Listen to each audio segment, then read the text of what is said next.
Hey everyone, it's Tyler back with another video. This week I'm breaking down finding your ideal race weight, some thoughts I have on the issue, and some techniques that I like to use when adjusting my weight for the season. The first thing I want to address is that we in the track and field community have done a very bad job of managing our athletes in terms of body image, their relationship with food as fuel, and we've also instilled the idea that lighter is better when this isn't always the case. And so I want to take a quick moment to just talk about functional weight versus non-functional weight.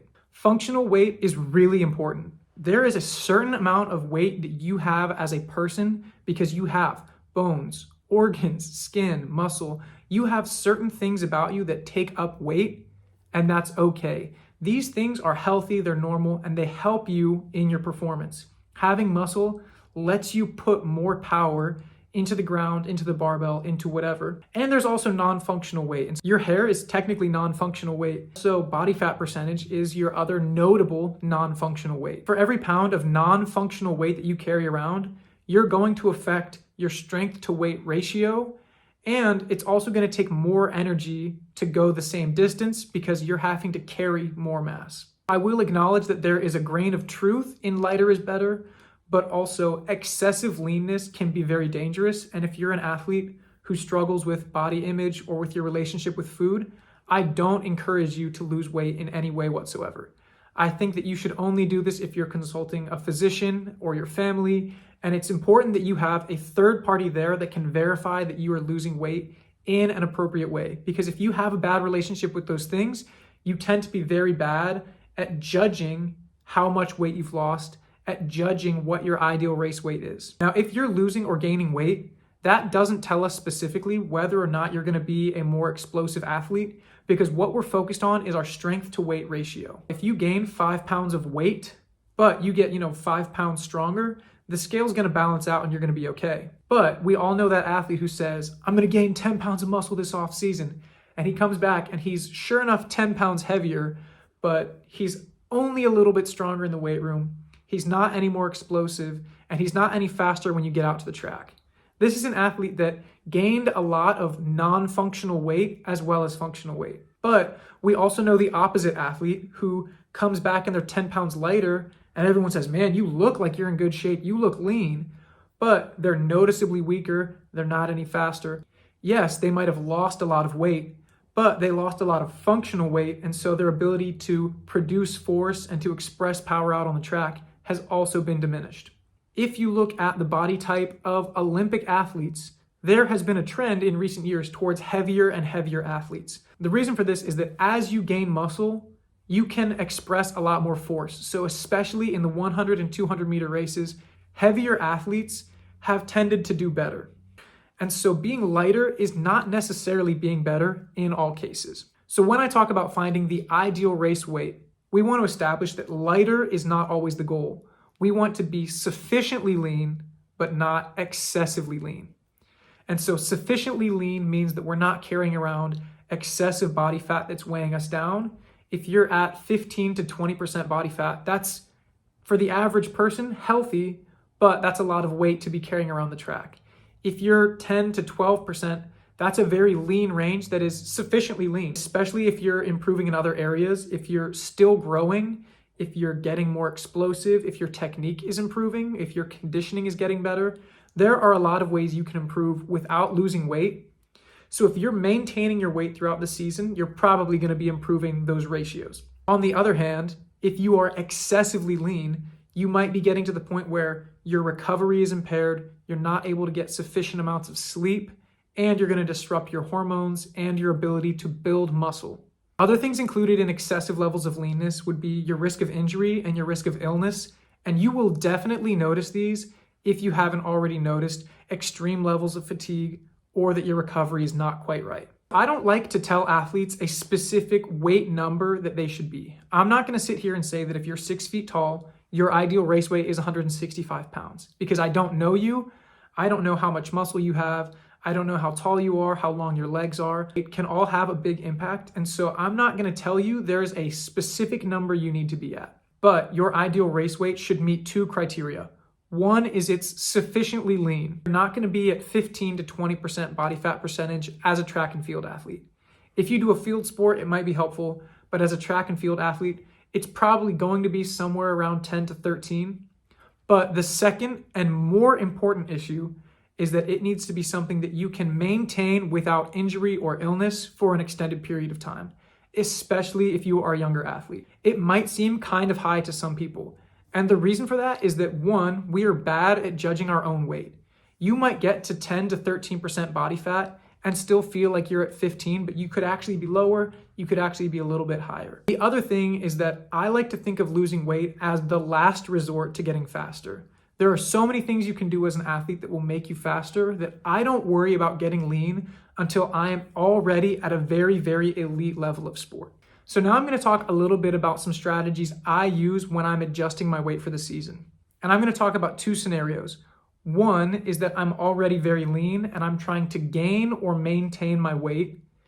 And the other is a situation where I might be trying to lose weight for the season. When I'm maintaining or gaining weight, I want to be gaining a very small amount of weight. When you start gaining weight faster, a higher percentage of the weight you gain is going to be fat. Our goal is to increase our strength to weight ratio. We want to minimize the amount of fat that we gain as we build muscle. So if I were trying to maintain or gain weight, I would try and stay at my maintenance calories or try and get maybe 200 calories above. I'm not trying to get to a 600 calorie surplus because I know that the vast majority of that weight is not going to be muscle. And before I talk about losing weight, I want to establish one principle that will change the way you think about your ideal race weight. Losing weight is the enemy and not the goal.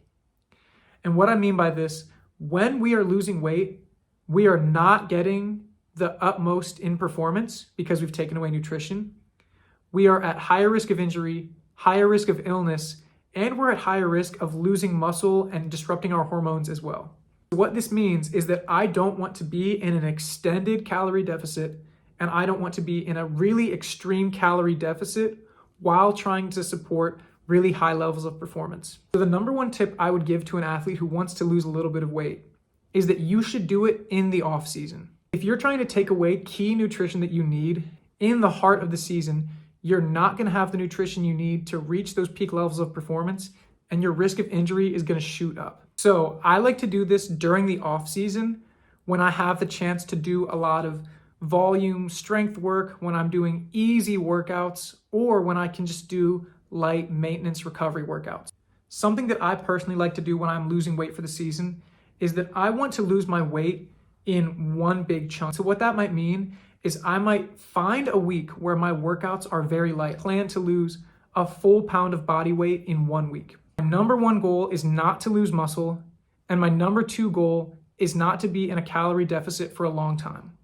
Not losing the muscle is pretty self-explanatory, but the reason that I don't want to be in a calorie deficit for a long time is that the longer time you're losing weight, you're at risk of losing muscle, you're at risk of disrupting your hormones. And so if you are in a calorie deficit for 3 months on end, you're at a really high risk of doing some of that damage. But if I take a more extreme approach, and let's say I cut my calories way down for 2 or 3 days in a row, in those 2 or 3 days, I'm gonna drop my calories extremely low.